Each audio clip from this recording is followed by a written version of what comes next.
என் தங்கமே, இதை கேள்.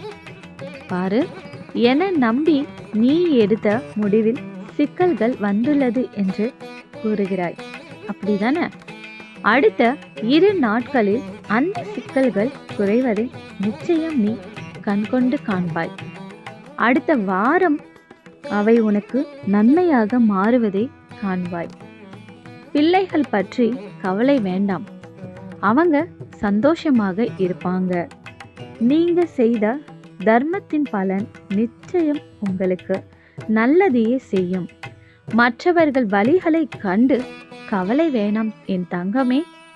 உன் வழிகளை மனதிற்குள் பூட்டி வைத்து யாருக்கும் காண்பிக்காமல் வாழ்ந்து வருகிறாய். அந்த கவலைகளை தீர்த்து வைக்க உனக்காக நிச்சயம் நான் வருவேன். ஒரு லைக் கொடுத்துட்டு சேனலையும் மறக்காம சப்ஸ்கிரைப் பண்ணுங்க. இறைவனுக்கும் பிரபஞ்சத்திற்கும் நன்றி.